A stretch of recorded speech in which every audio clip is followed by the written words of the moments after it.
Hey, buddy boy. Hey, Benjamin, long time no see. Actually, that's not true. Yeah, Not we've true been at on a all. 2-week tour. Hey, Tails, welcome. Welcome. Oops. How y'all doing? Yeah, Yeah, so we've we've been on got, a 2-week tour for Dungeoneer Adventures Book 2. Wrath of the Exiles just came out this week. yeah, we're super excited about it. We've been traveling all over the country, and finally, Ben and I are back in our homes.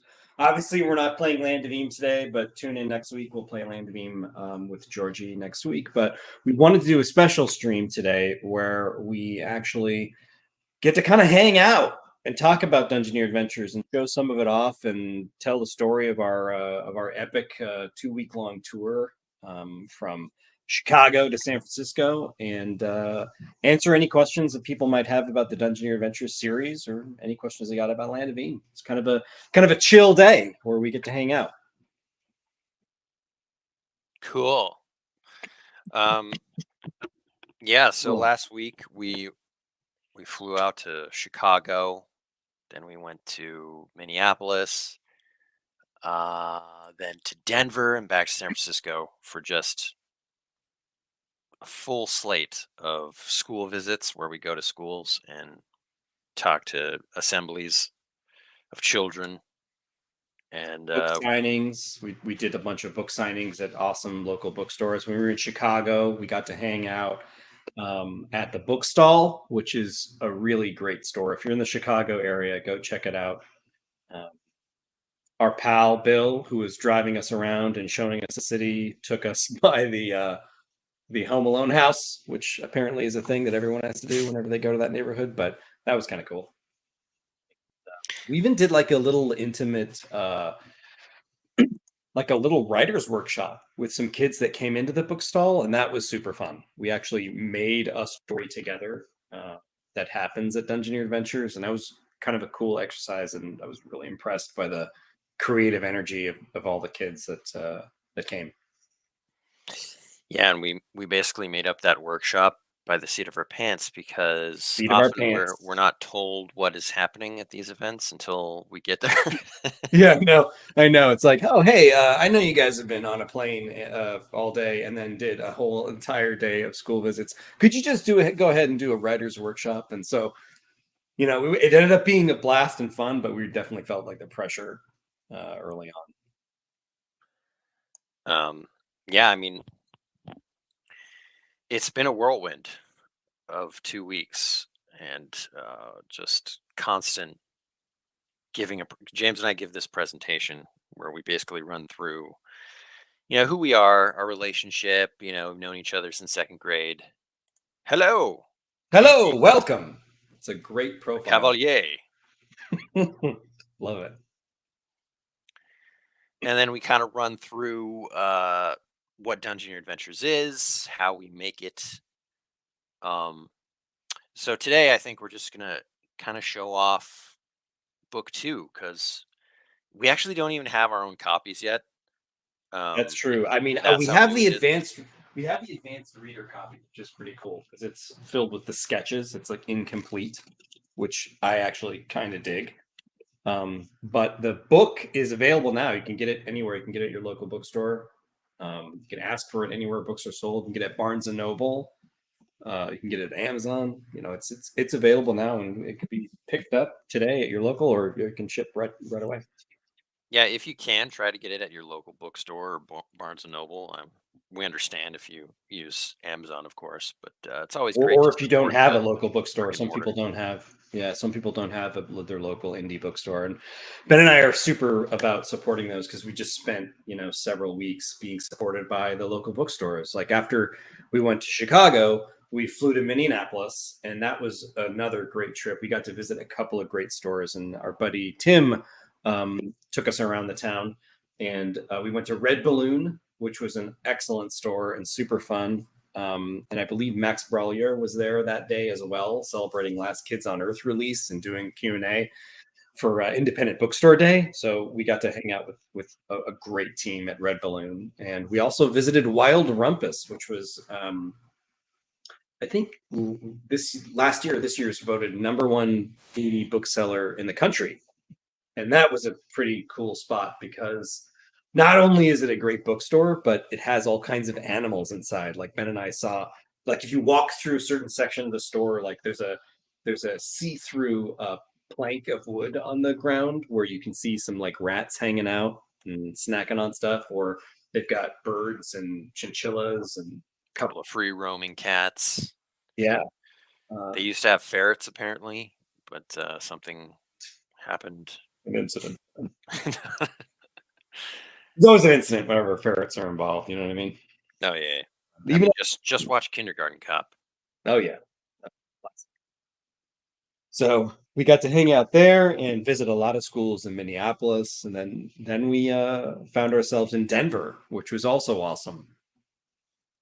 Got to hang out in Denver, hung out with some great folks at the Bookies, which is another local store in Denver, great spot, and they set up a bunch of events for us, and we did a signing in the store, and they were super nice. Gave us chocolate with Pop Rocks in it, which was amazing.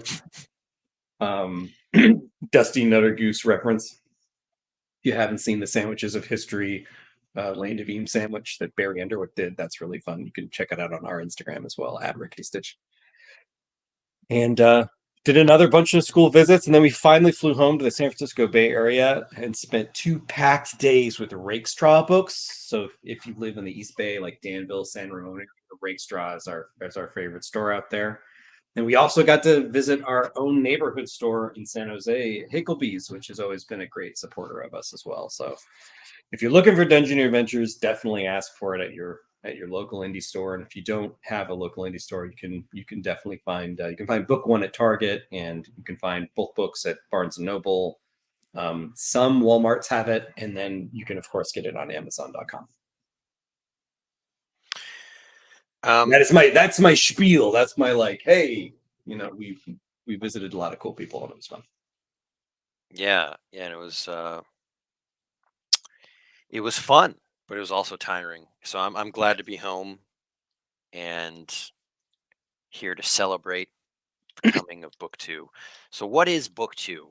Um, well, first of all, if you're not even familiar with Dungeoneer Adventures, it is a series about a school called Dungeoneer Academy that teaches kids in the land of Eam, our fantasy world, how to become explorers and adventurers. And it stars Coop Cooperson, this kid right here. He's the only human kid at the school.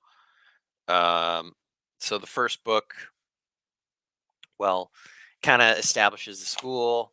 They go on a field trip. They get caught up in some craziness. Train gets derailed, and they have to find their way Perilous back. hijinks. Yeah, and it also introduces the concept of the exiles, who are a ragtag group of failed students of the academy for one reason or another, and they're all taken under the wing of this nefarious dungeoneer named Laszlo Rake, who is actually a former founder of Dungeoneer Academy. And now you may speak. And now you may speak. Yeah, and so for those of you who don't know Dungeoneer Adventures 1, it kind of kicks off with this big test that's going on at the school, and all the kids are super freaking out because if you fail this test, you get kicked out. And so they go on a field trip to the location of the test in the sputter train that takes you all around through the land of Eam. Technically, it's under the city of Thurf for land of Eam fans.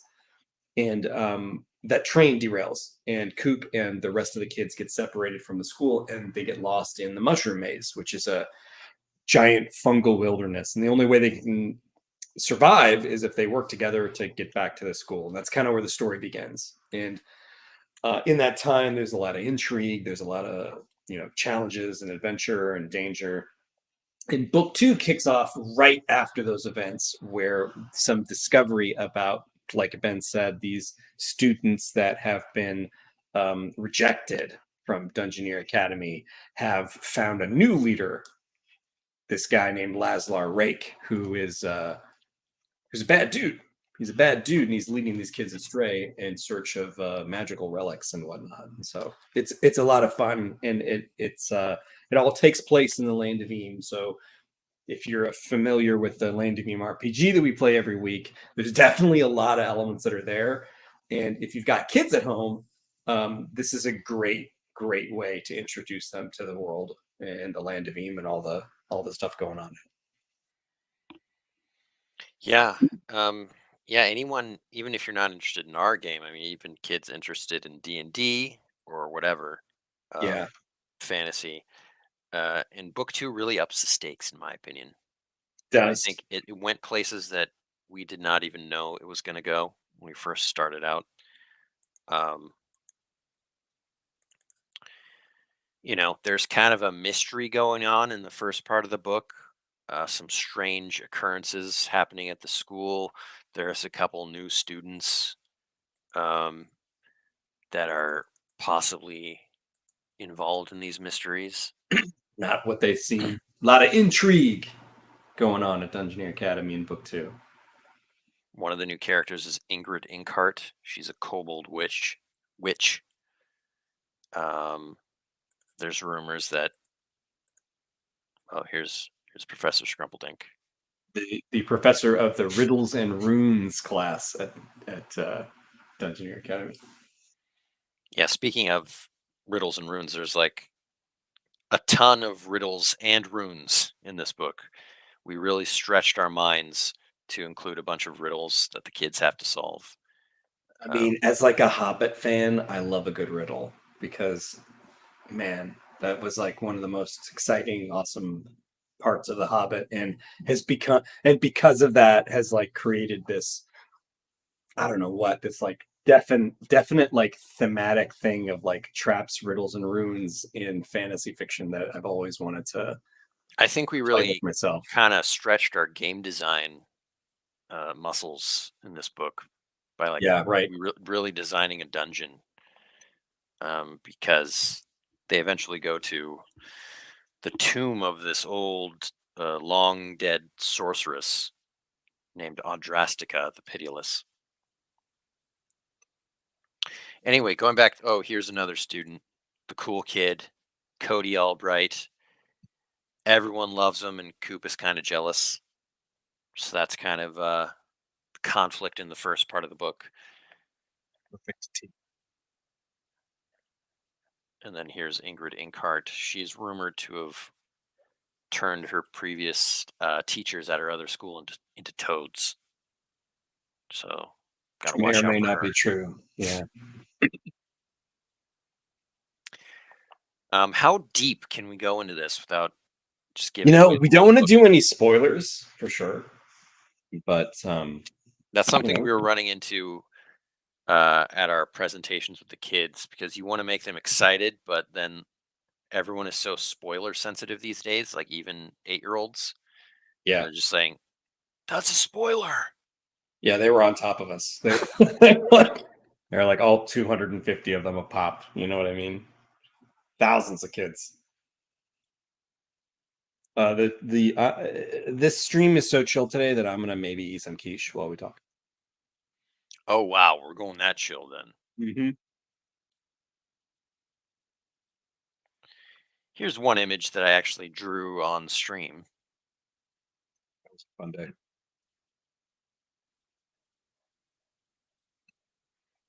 So, if you're not aware of James and my process into making this book, we actually switch off writing the chapters and edit them together, and all the while we are sort of describing or pinpointing certain parts in the book that we want to be illustrated. So the actual manuscript is just riddled with like image. They're all sitting around a table, and then we write out their dialogue, or if it's a comic. And so, but when I actually do the final art, it's like putting together this huge puzzle because of how the text and images flow together. It's not like a storybook. Right. Um, Layout is a challenge for Dungeoneer adventures because all the images do flow into the text directly, so you can't really skip over them. Sorry to step on your words, Ben. No, go ahead, man. Um, so something like this, I could say that this was originally like a two-panel comic, but it didn't really fit that way on the page, so just kind of like split it up into two images, one at the bottom, one at the top. So that's kind of how it works out. It's sort of tricky. Um, Ingrid yeah, ominous. Just always staring at Coop. plotting his demise. Another class in this book, because we tend to do like a couple classes that they're taking in each book. The other one is alchemy. So we gotta play around with some of the stuff that we created for the game, and it's all accurate to the game. Making courage potions in class and stuff. Yeah. I love it. There's also some like elements that don't exist in the game yet, and that's on purpose because some of the locations don't exist in Land of Eam, and some of the components don't exist in Land of Eam or not available yet. But we absolutely intend to introduce to the game in the not too distant future. Yeah, when we're coming up with stories, we're always coming up with these other ideas that are not in the first iteration of the game or like the first release of the game. So we put them into their respective folders of, all right, this is going to happen in the Underlands. This will be in Grimly Wood. This will be in Shrim. Yeah. Which gives you an idea of how many like big like we're not as big as the Mucklands because that's like the beefiest, craziest size ever, but we have more ideas for more sandboxes, and we absolutely will make them.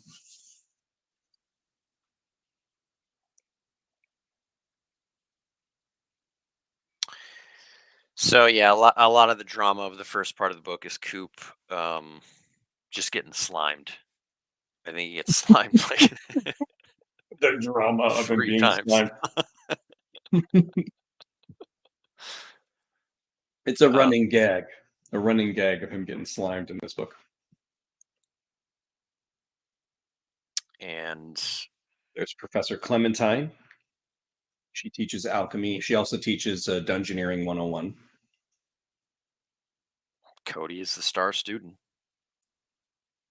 Even Augie is all about Cody, which kind of rubs Coop the wrong way, even though, Coop wants to be a good guy, but there's just something He's the rubbing him the wrong codester. way. The codester is cool.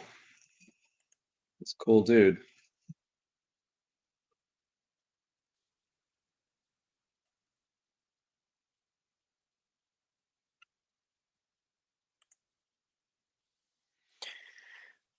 I assume you're talking about like all the plans we have for the game. Yeah, like new sandboxes. Thank you. We're excited to start working away on those. Yeah, we constantly just have ideas. So we both really want to do Shrim, which is the land of the Shrims. If that wasn't obvious, but it's sort of like this desolate wasteland, sort of a Mad Max vibe, maybe a Fallout vibe too. And the Shrims themselves, they live in these small pocket cities mostly that are amazing with like great technological advances, but the outside world is just Really horrible. hostile.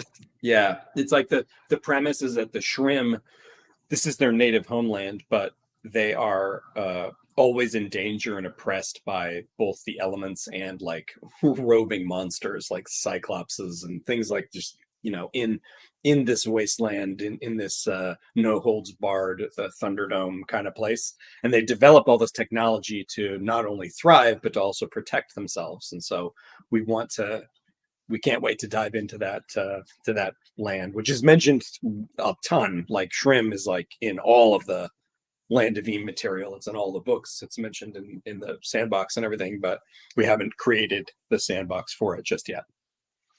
Yeah, and it's mentioned a lot because the Shrim are so influential with their technology. Right. They're kind of like revolution, revolutionizing the modern world. So they've got their sputter technology, whatnot. Spark technology.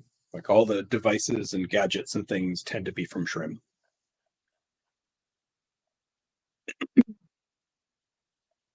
So what else can we talk about for Dungeoneer Adventures 2? Yeah, I mean, feel free to ask us questions or send us messages if you are already if you've already read it. Like I know some people, we've already been getting some ratings on Amazon, so people are already like finished the book, which is exciting. Yeah, we'd love to hear what you guys think of Dungeoneer Adventures 2 and Dungeoneer Adventures 1.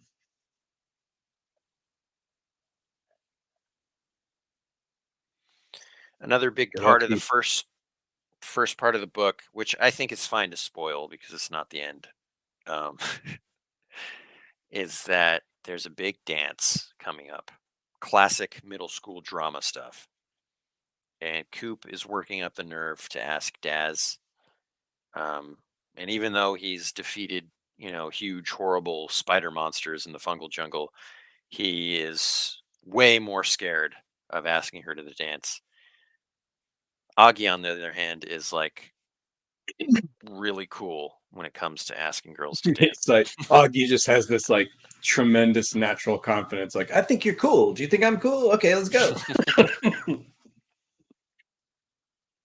Super classic, representing the different personalities you might find in middle school. But there's some comedy, associated to the. And we got some fake Dungeoneer magazine covers here. There's one real one that Real. appeared in the. There's one real one. Well, it appeared in the first book. It's of Shane Shandar, but then like. And for those of you that don't know, Dungeoneer magazine is an in-world most popular publication. It's like an adventure magazine that's filled with real life adventure stories, also fiction and comics. And the kids really, really love it. I think the first time we ever mentioned Dungeoneer Mag, actually, it's in the first scene of Rickety Stitch. No, I think Yeah, Goo is reading a copy of Dungeoneer magazine, like the yeah, gelatinous Goo. and it says And something like 10 tips to impress your overlord or something. yeah. It's very like Dungeon Keeper jokey kind of thing Yeah. in Rickety Stitch. And it's the magazine's mentioned like in everything that we do because it's so ubiquitous in the world. And in the sandbox, I think is it Fleabag County, Ben? The actual studio, like the actual Yeah, it's in Bogtown. office building. Yeah, it's Bog. That's right. It's in Bogtown. Dungeoneer magazine, the building is in Bogtown. You can visit it and get quests there and meet people and stuff, which is fun. It was fun to do. And you can, I mean, I think there's some not hard and fast rules, but the idea that you can like submit your stories and have them published. Yeah. And we've already been asked a half a dozen times, like if we will create Dungeoneer magazine that can be purchased and read, and that's something that Ben and I would love to do, but we have to put that on the back burner for now. We have to hire an editorial team. The Iron Editorial, some journalists, Yeah. to track down Shane Shandar, the most famous Dungeoneer in the Land of Eve. That would be a cool way though to like publish short stories or something. Yeah, like short stories, like And like quests for the an game, like adventurer. Yeah. yeah, like one-shot adventures, short stories. Yeah, that'd be fun. Maybe we could do like a PDF. Like maybe it's something we could like, Yeah. like a little bit like Black Library stuff, like Games Workshop does. That'd be fun. It would be cool. We are super close to finishing up the game. There's just like a lot of little loose ends that we're cleaning up with the layout, stuff like that. Yeah, but Uh, there was an update last week which showed off a lot of the spreads and the also gives an update on where we are with the PDFs.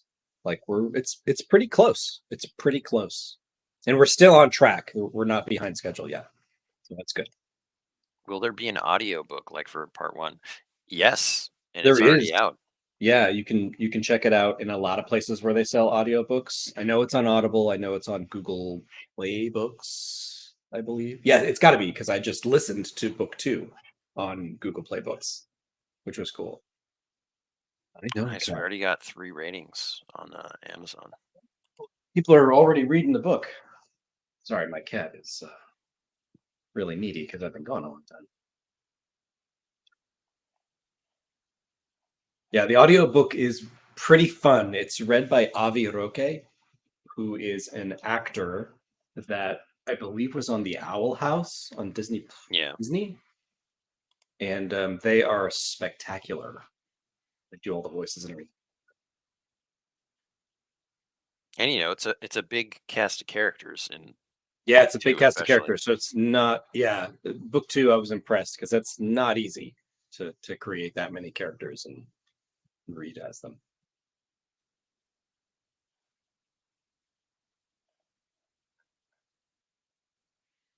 There's Augie being super confident. Excellent. See you there. Bye. It's just she just instantly does it, and Coop has been hemming and hawing for page upon page. I think you're cool. That's awesome. Augie's fun. Augie's really fun to write. The Ogster. Coop wanted to be called the Coopster, but doesn't work. Yeah, Augie lays it out for me. He's like, "Look, I think you're cool, but I don't think you can pull it off, man." And the way you drew his expression, I don't know if you can pull it off, but he's so good. Come on. Come on. It's like trying to meet him halfway emotionally.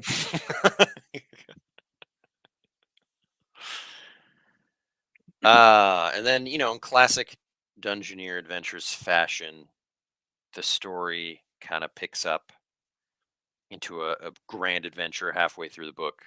We kind of establish all the conflicts and problems of the characters in the first part as they're at school. And Yeah, it's like I guess there's I always just don't this want to. point. Yeah, no spoilers, but there's always a point in Dungeoneer Adventures where it suddenly is going 100 miles an hour. It's just like so much action. It's so much propelling forward, and it's super fun to write to write like that. To do the build up and set it all up, and then it's like, all right, we're on a roller coaster.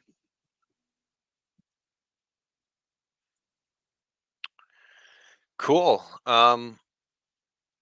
If anyone has any last questions, um, what else can we say, James? Well, I just want to take a second to thank everybody that supported us and supported the series so far already. The response to Dungeoneer Adventures has been amazing, especially with book 2 coming out.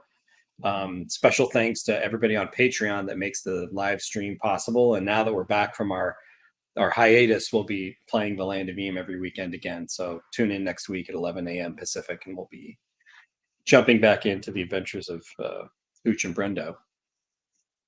I also want to thank everybody that was on the tour with us and supported us, because the local bookstores were so great. Bookstall, Bookies, Hicklebees, Rakestraw, Wild Rumpus, Red Balloon, all those guys were just amazing. And if you haven't read Dungeoneer Adventures 1 or 2, definitely check out your local and pick up some copies. I think it's a great way for reluctant readers to get really excited about books, and I think it's a great way to introduce fantasy and fantasy adventure to any little guys. Also, we got to shout out our publisher Simon and Schuster, who put us on this tour, because that's not really common these days, especially we're not like huge authors yet. This is the first time we've been on an extended 2-week tour going across the country. So that and it was awesome. a jam-packed tour too. It was day and night, just nonstop, and we're both super thankful to have done it, and we can't wait to do it next year for book 3. Dungeoneer Adventures 3. So Yeah, totally. yeah. Thank you for hanging out with us. Yeah, absolutely. Thank you for hanging out, man. That's awesome. So stay tuned for more updates on the game and more actual plays in the near future. Yes, indeed. All All right, right. everybody. Have a wonderful weekend. Ben and I are going to go take a nap for 5 hours because we're super tired. But now's the weekend. We're going to hang out and it's good stuff. Good stuff. All right. Bye, everybody. Yep. Farewell.